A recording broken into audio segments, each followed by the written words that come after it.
ស្រៀនភ្នំបំពេក្នុងពេលរីត្រីមើលសួនកុមារផ្ការីថ្មីថ្មីភ្នំប្រភ្នំស្រីជួយធ្វើសាក្សី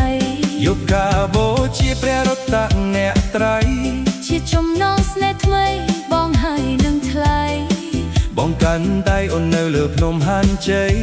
សូមអង្វាស្រីសូមជួបស្នេហ៍ស្នងក៏បៃមានឈ្មោះពីរស់លើបានយល់បី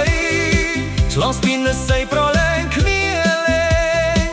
នោះទឹកស្រស់ថ្លាឆ្វេងបងបីត្រករលបបកបោកច្រើនអូនហើយនឹងបងត្រីហើយត្រសងដូចយើងទាំងពីរនាក់ជំនួបដួងចិត្តអាណិតមុំស្រីសាំងស្នេហ៍ភក្តីចាទុកលើកសាច់ទឹកឆាហូរធ្លាក់ជាប់មិនដាច់បានបាញ់ចាស់ប្រាប់ឲ្យយើងជួបគ្នា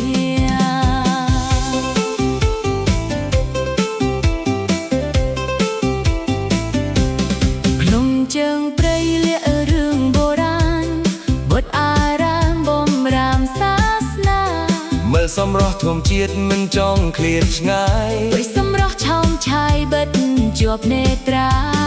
ប្រៀបដោយរូបអូនអើយបងលងស្នេហ៍សំដីផ្អែមមាសមេសុភាប្រៀបសារៀនតូចច្រឡឹងកំពុងសិក្សាបងតែងប្រាថ្នាចង់ជួបមុំស្រី